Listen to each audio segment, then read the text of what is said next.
성공 취업 엑스파일 시청자 여러분 안녕하세요. 벌써 세 번째 시간이 됐습니다. 오늘은 그 채용 전망에 대한 부분과 또 요즘에 이슈가 되고 있는 AI 채용에 대해서 알아보도록 하겠습니다.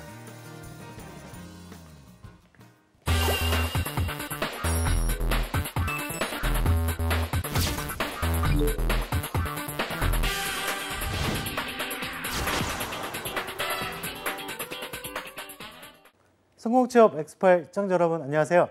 오늘은 취업 전망과 AI에 대한 분석, 채용 이 부분에 대해서 알아볼 텐데요. 오늘 또 같이 해주실 신현종 대표님을 소개하겠습니다. 예, 소개 부탁드릴게요. 안녕하십니까. 경력변화 전문가 신현종입니다. 벌써 세 번째 만나뵙게 되겠습니다. 오늘도 잘 부탁드리겠습니다. 네, 오늘은 채용 전망과 AI, 특히 이제 채용 전망의 변화가 굉장히 많아졌는데요. 변화에 대한 얘기를 먼저 제가 좀 전달 드리고 그리고 우리 신현종 대표님과도 대화를 나눠보도록 하겠습니다. 변화를 보면 AI 채용이라는 게 의외로 많이 상반기보다 하반기가 더 많이 늘어났다라고 할 수 있고 그리고 시사상식 그리고 그 에세이 이런 부분들은 좀 빠져가고 있다라고 생각이 들어요. 결국엔 AI 평가의 증가와 그리고 직무 역량의 강화 이렇게 두 가지로 좀 판단을 할 수가 있는데요. 화면에서 보시는 것처럼 자소서도 AI 시스템으로 가고 있고 그리고 면접 같은 경우에도 AI 시스템을 도입해서 진행을 하고 있습니다. 그리고 직무 역량과 연관성이 떨어지는 부분 같은 경우에는 오히려 뭐 상식이라든지 에세이는 배제하고 채용을 진행하고 있는데요. 자, 우리 신현종 대표님께 좀 질문을 드리고 싶은 게 AI 면접 거기 관련된 것도 좀 기사를 많이 접하셨을 텐데 이 항상 부정과 긍정이 있잖아요. 대표님께서는 뭐 부정적, 긍정적 부분에서 어떻게 생각을 하시는지 궁금합니다. 저는 일단 채용 담당자, 인사를 했던 사람 입장에서 생각해 본다 그러면 상당히 일하기 수월할 것 같아요. 그래서 사실 우리가 몇 번 일하다 보면은 왜 이렇게 자소서 읽고 있다 보면 왜 내가 이 시간에 왜 이걸 읽고 있어야 되지라고 자괴감이 들 때도 있을 정도인데 이런 부분을 좀 이 어떤 기계와 자동화를 통해서 최근에는 이 로봇 오토메이션 프로세스 그래갖고 RPA라는 걸로 계속 사무 자동화되고 있듯이 채용도 자동화되는 거는 저는 상당히 긍정적인 부분이라고 좀 얘기를 좀 드리고 싶고요. 그다음에 우리가 이제 AI라는 게 제가 알기로는 좀 이렇게 얘가 좀 공부를 해야 되는 부분이 아닌가요? 근데 좀 아무래도 좀 도입 초기다 보니까 그런 부분이 안 되어 있는데 이거 믿을 수 있나? 이런 의문점도 사실 개인적으로 좀 가지고 있습니다. 네, 지금 말씀하셨던 것처럼 AI가 학습이라는 게 또 이제 기반이 되어 있다 보니까 학습이 어떻게 되어 있느냐에 따라서 사실은 또 결과치가 좀 달라질 수 있지 않을까 이런 생각이 듭니다. 하지만 저도 긍정적인 생각을 하고 있는데요. 그 이유 중에 하나가 학습은 계속 쌓이다 보니까 결국엔 활용할 수 있는 데이터의 양이 더 늘어날 수 있다. 이렇게 생각이 좀 드네요. 자, 두 번째 화면을 좀 보여드릴 텐데 이 화면을 한번 보시면 지금 현재 상반기 때 진행됐던 AI 관련된 부분과 또 외국의 사례들이 나와 있습니다. 이 내용들을 잘 한번 체크해 보시면요. 에이브릴이라는 자소서 평가라든지 이런 것들을 IBM 기반으로 하고 있는 곳이 있고 또 이네어라고 마이더스 IT라는 기업에서 인공지능 면접을 또 만들어서 진행이 되고 있습니다. 특히 이제 자소서 같은 경우에는 어떤 표절을 방지하기 위함이 저는 조금 더 크게 좀 다가온다라는 생각이 들고 또 AI 면접 분석 같은 경우에는 면접관의 어떤 주관적인 생각을 조금 빼고 객관적인 부분을 좀 평가하기 위함이다라고 생각이 드는데 자소서를 보면 제 생각은 그렇거든요. 자소서의 어떤 그 문항들을 뭐 반복되는 것들을 또는 합격 자소서에서 이렇게 갖다가 컨트롤 C, 컨트롤 V 한 것들을 찾아내는 거에서는 굉장히 좋을 것 같은데 이게 잘 쓴 거다, 못 쓴 거다 이런 거 좀 찾기는 좀 어렵지 않을까 저는 개인적으로는 생각들이 좀 들거든요. 대표님께서는 어떤 생각이십니까? 저 같은 경우는 우리가 보통 한 기업들이 자소서 항목이 뭐 4개에서 6개 이렇게 정해져 있잖아요. 그래서 저는 이거를 AI가 뭔가 좋다 나쁘다를 평가해 주는 것보다는 저는 차라리 지원자를 분석할 수 있는 능력이 있다면 지원자마다 어느 정도 입력을 하면은 자소서 항목이 다른 거예요. 그러니까 뭐 1000명의 지원자가 거의 같은 자소서 항목을 받은 적이 없는 그러니까 뭐 두세 개는 뭐 겹칠 수 있겠지만 그런 경우의 수를 놓고 이렇게 랜덤 배분한다거나 하는 정도의 어떤 기술적인 진보는 가능하지 않을까. 그렇다고 한다 그러면은 물론 평가하는 부분에 있어서 조금 그 사람이 들어가는 부분에 이슈가 있겠지만 지원자 입장에서도 일단은 컨트롤 C, 컨트롤 V 해서 남의 경력을 베껴다 쓴다라는 생각 자체를 좀 끊어줄 수 있지 않을까. 저는 이런 부분에서 한번 AI에 좀 기대하는 바가 좀 있습니다. 네. 그리고 AI 면접에 대한 부분도 이제 좀 자세하게 설명을 드릴 텐데 저는 참 우리 지원자들이 네. 가면 갈수록 이렇게 힘들어질 수밖에 없나 이런 생각이 드는데 면접관 앞에서 이야기하는 것도 사실상 대면하다 보니까 힘든데 이번에는 그 캠 앞에서 본인이 혼자 이제 그 질문을 듣고 얘기를 해야 되는데 그게 더 답변하기에 좀 어렵지 않을까요, 대표님? 예전에 아마 그 연정훈 대표님 기억나실 거예요. 그 면접실 그래갖고 대학들이 한때 왜 큰 모의 면접실 이런 거 만들어갖고 하는 걸 저도 그때 본 적이 있는데 앞에 이제 무서운 얼굴을 한 아저씨들이 그 가상의 면접관이 나오고 이제 면접하는 걸 녹화해서 분석은 없지만 그 화면을 그냥 이렇게 학생들한테 그 다양한 각도에서 찍은 거를 이렇게 AVI 파일로 주는 요 정도 수준이 있었을 때 보면은 이렇게 학생들이 그런 얘기를 하더라고요. 사람이랑 안 하니까 오히려 연습 안 되던데요? 이런 얘기를 하더라고요. 근데 이게 사람과 사람이 만나서 평가하는 게 면접이잖아요. 면접이라는 의미가 얼굴과 얼굴을 서로 맞대본다는 학문적 의미가 있는데 AI랑 한다는 거는 면접이라는 용어도 좀 바꿔야 되지 않나? 저는 이런 생각이 좀 있습니다. 네, 그래요. 맞습니다. 제가 생각해도 대면이 아니다 보니까 어떻게 보면 비대면 채널, 요즘에 비대면 채널이 하도 많이 나오다 보니까 이렇게 된 것 같은데 어찌됐건 그 캠 안에서 제 얼굴을 다 보고 또 판단을 하고 있다는 게 참 무서운 부분인 것 같습니다. 두 번째 내용을 한번 살펴보면 실제 인에어에서 쓰이고 있는 마이다스 IT의 면접 형태인데요. 가장 이 AI에서 중요하다고 볼 수 있는 건 학습을 통한 분석 방식이다. 이게 저는 가장 중요하다고 생각합니다. 어떤 부분이 어떻게 학습이 되어 있느냐에 따라서 사실 결과가 다르게 나올 수 있다. 그리고 이 1시간 동안 면접을 진행하면서 그 학습된 내용이 이 지원자에게 어떻게 적용되는지도 굉장히 중요할 수 있다라고 생각이 드는데요. 사실 이 AI가 학습을 여러 개를 했을 텐데 어떤 부분을 학습하면 저희가 AI를 조금 더 신뢰할 수 있고 좀 믿을 수 있을까요, 대표님? 일단은 제가 이거를 한번 시연하는 데 가서 제가 해본 적이 있어요. 한번 해보니까 저희가 이제 면대면으로 했을 때는 그냥 얘기하면 되는 건데 이게 앞에 시간이 나오더라고요. 네, 맞습니다. 그러니까 이제 주어진 시간이 있고 내가 답변하는 시간과 남은 시간을 이게 초 단위로 탁탁 올라가는 게 아니고 초 옆에 빨리 움직이는 게 있더라고요. 그래서 다락 움직이는 게 보이니까 이게 되게 저희가 면접을 가리키고 또 면접관으로 가는 사람인데 제가 시연자로 들어간 입장에서 이게 상당히 그게 압박이 오더라고요. 그래서 이런 부분이 좀 있었는데 아무래도 가장 자연스럽게 하는 게 좀 중요하지 않을까 싶고요. 아무래도 아무리 얘가 기계라 하더라도 사람이 평가하는 입장에서 만들어졌을 거라고 생각이 돼요. 그래서 어떤 저희가 계속 강조하는 태도라든가 표정이라든가 이런 부분을 최대한 면접에 가깝게 연습을 하고 가는 사람이 유리하지 않을까 이렇게 생각하고 있습니다. 네. 저도 그 AI를 직접적으로 이제 만들어서 또 운영하시고 채용에 도입했던 회사들의 이야기를 들어보면 AI에 대해서 면접 준비하는 거는 일반 면접하고 사실 차이가 없다라고 해요. 다만 그 환경적인 분위기가 좀 다르니까 그런 거에 대해서 경험을 많이 해봤느냐, 해보지 않았느냐 이 차이일 것 같고요. 저희가 평상시에 면접 때 답변할 때는 사실 어떤 앞에 초가 놓여있지 않은 상태에서 답변하다 보니까 답변의 길이라든지 이런 걸 볼 수 없지만 AI 같은 경우에는 30초, 60초가 있기도 하고 60초, 90초가 있기도 합니다. 상황에 따라서.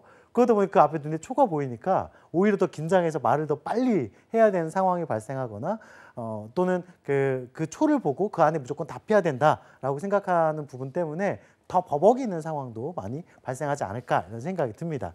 그래서 제 AI에 대해서 몇 가지를 좀 조사를 해봤는데요. 이 화면을 보시면 이 내용을 조금 더 자세하게 아실 수 있을 것 같습니다. 첫 번째는 AI가 도대체 학습이라는 이야기를 했는데 어떤 부분을 학습을 한 거냐. 근데 크게 이제 세 가지로 놓고 볼 수 있을 것 같은데요. 뇌신경 연구에 대해서 무려 450편의 논문을 읽고 학습이 되어 있다라고 하고 있습니다. 저희가 논문 한 편 보는 것도 굉장히 힘들고 그 논문에서 어떤 의미를 찾고 또 그거를 적용시킨 것도 쉽지 않을 텐데 450편의 논문을 읽고 거기는 학습이 되어 있다라고 할 수 있을 것 같고요. 두 번째는 우수 면접관이나 또는 심리학 전문가들 한 120명 정도의 그런 분들이 어떤 면접이라든지 이런 상황에서 특정 상황에 대한 분석이 되어 있는 내용도 학습이 되어 있다. 즉 전문가들의 입장에서 바라보는 그런 분석의 어떤 툴, 데이터도 같이 학습되어 있다라고 하고요. 끝으로 기업에서 가장 중요할 것 같아요. 성과를 잘 내고 있는 사람,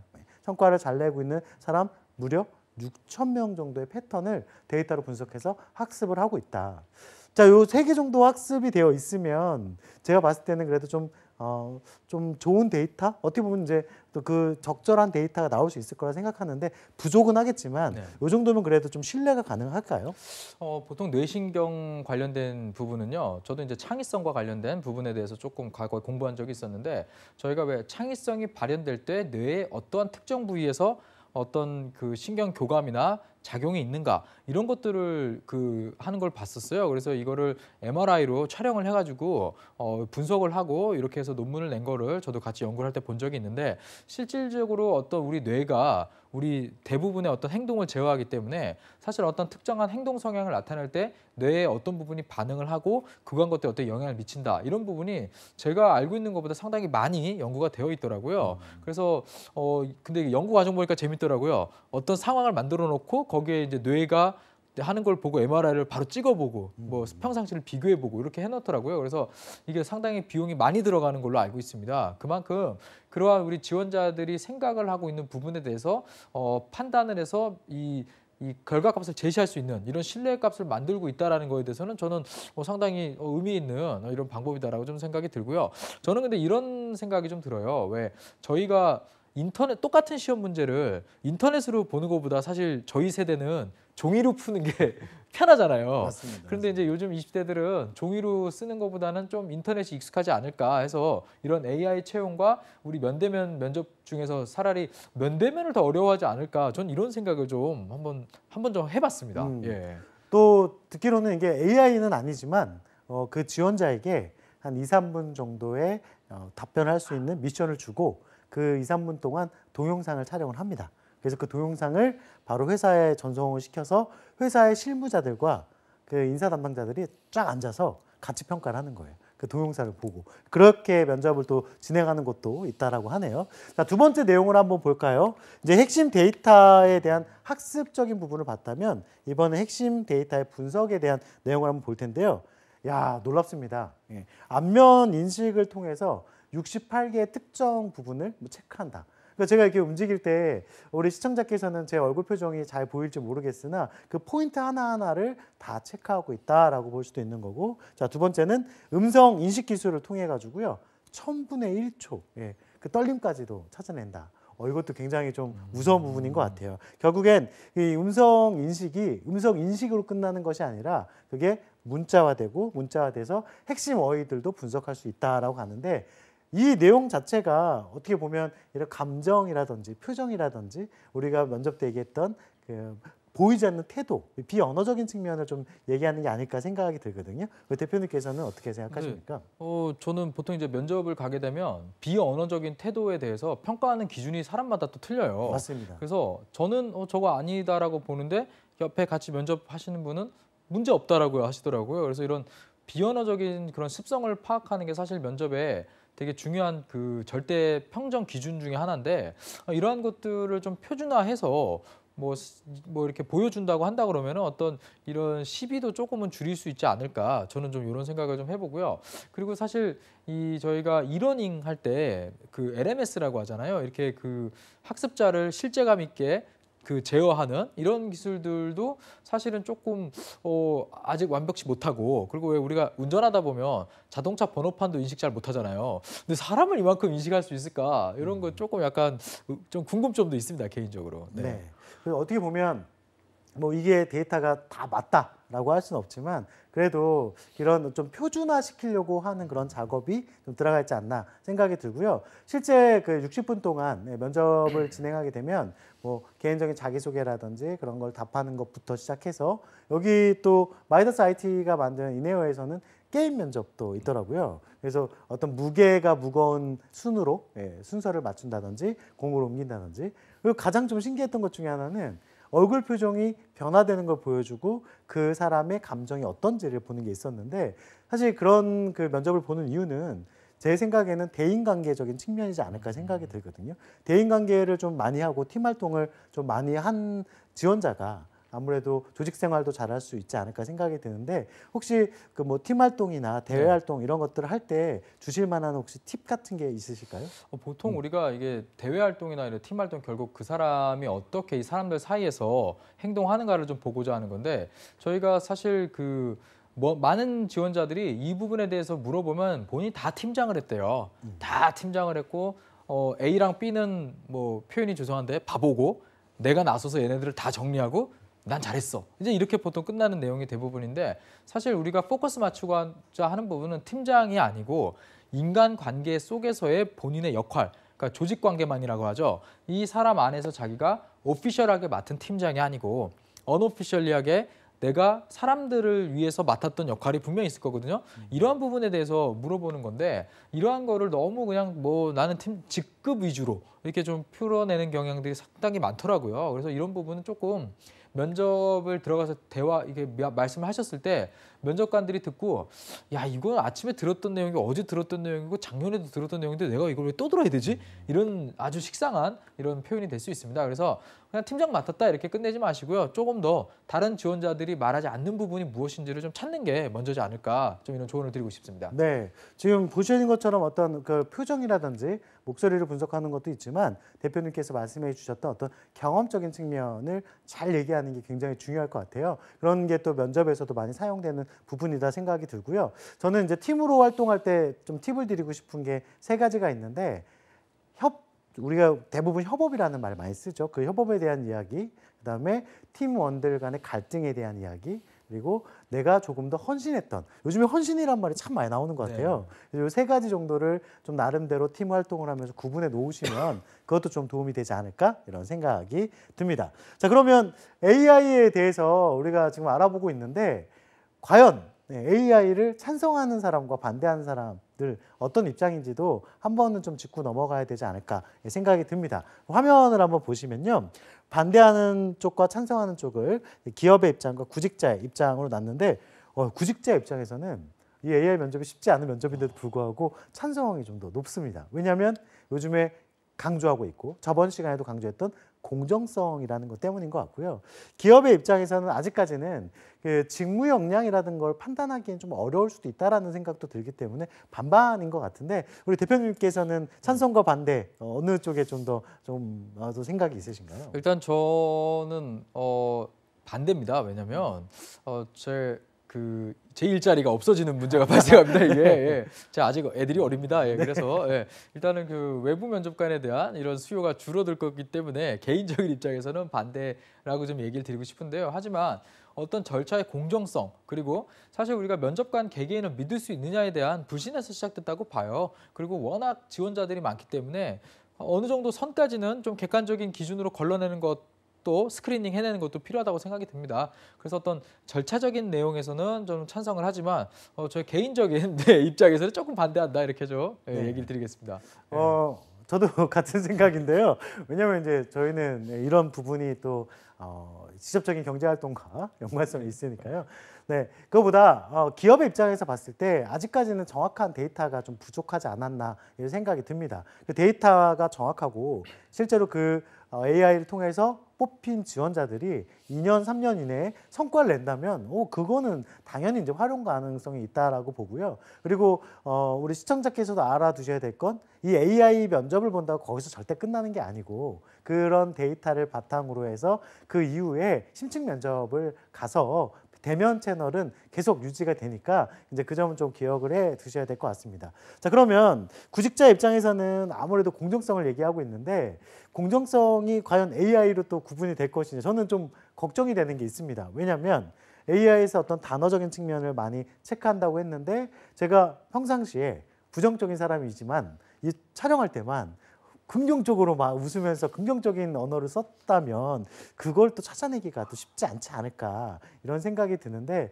대표님께서는 AI 면접을 만약에 보게 됐을 때 좀 찾아내기 어려운 부분이 있다면 어떤 게 좀 있을까요? 일단은 보통 우리가 구직자에 대해서 또는 탑 퍼포머, 일하고 있는 사람에 대비해서 잘하고 있는 사람과 유사한 사람이 어떤 사람이냐 과업 성과를 내는 스타일이 맞느냐 이런 쪽에 초점이 많이 맞춰져 있습니다, 실제로. 그런데 저는 조금 다른 접근이 필요하다고 얘기를 드리고 싶어요. 왜냐하면 공정하게 채용을 하려면 이 회사에서 일을 하는 사람들도 물론 중요하겠지만 최근 한 2, 3년 이내에 퇴사를 했던 사람들을 조금 어느 정도 분석을 해야 된다고 봐요. 그런데 이게 어려운 게 블라인드 채용 같은 경우는 공기업이 주로 많이 하고 있는데 공기업은 퇴사자가 없어요, 잘. 그러다 보니까 퇴사한 사람에 대한 분석이 어렵죠. 그러다 보니까 뭐 탑 퍼포머라든가 일 잘하는 사람 위주로 분석을 해서 데이터를 만들려고 하는데 자주 그만두는 사람들, 그만둔 사람들의 데이터를 모은 걸로 가지고 이 사람들과 비슷한 성향이 있는 사람은 우리 회사랑 맞지 않는다라고 어느 정도 규정을 두는 게 좀 더 공정하지 않나 좀 이렇게 생각이 듭니다. 그래서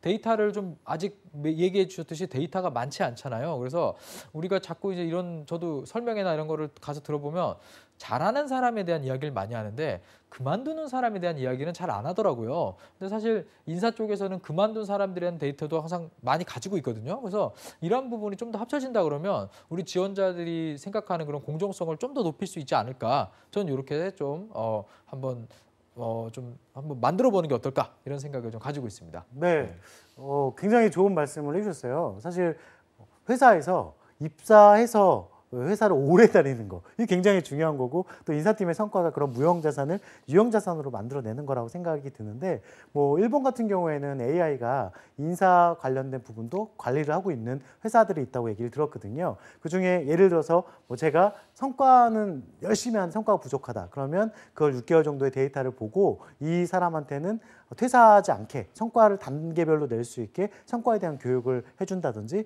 뭐 이런 부분들에 대한 데이터가 점점 많아진다면 뭐 실효성은 충분히 있지 않을까 이런 생각이 들고요.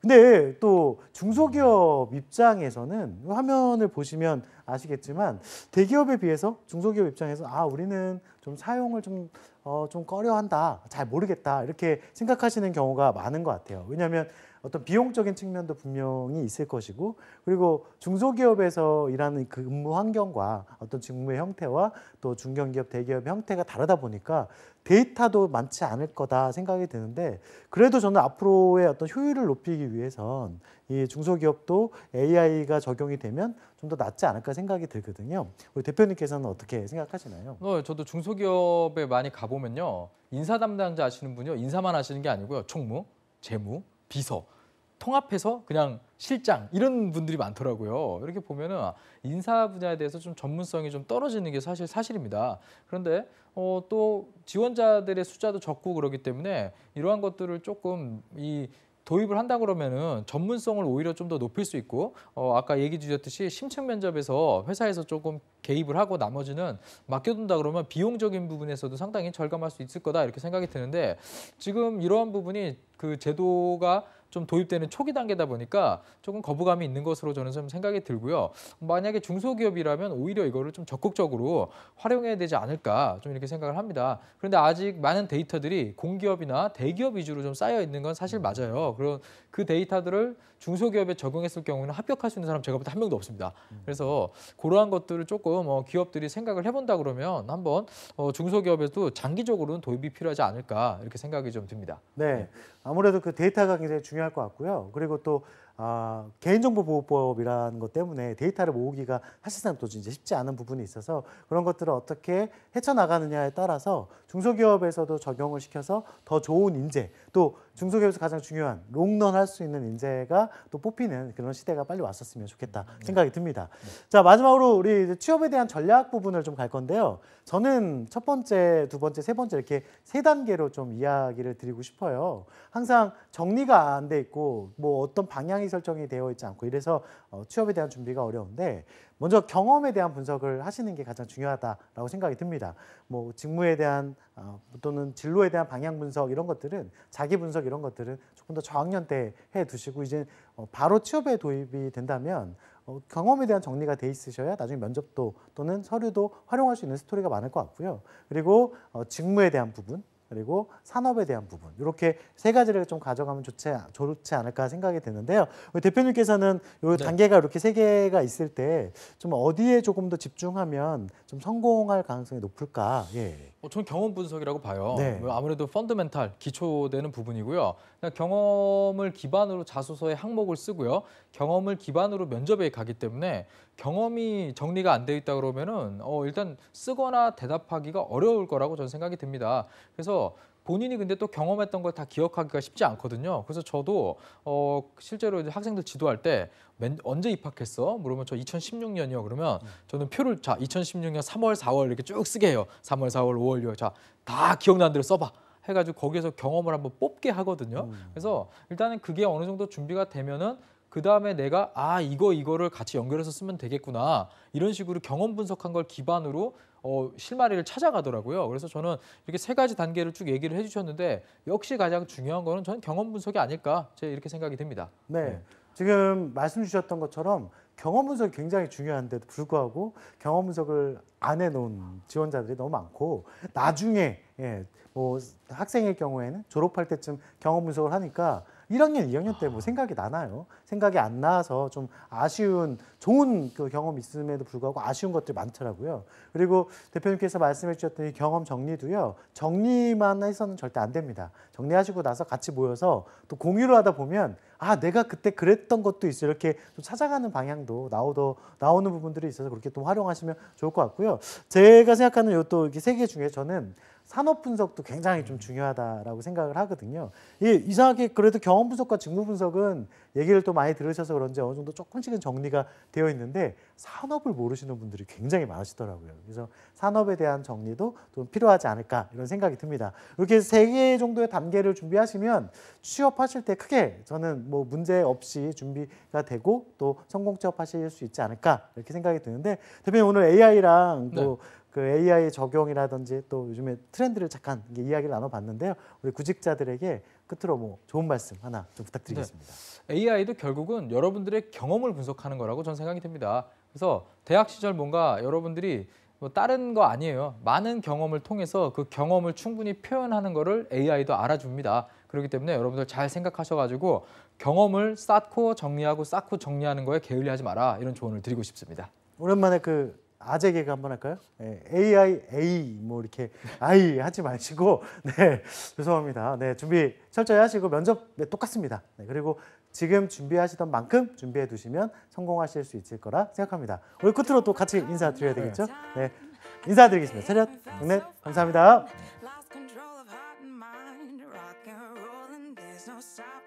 Told myself to take it slow.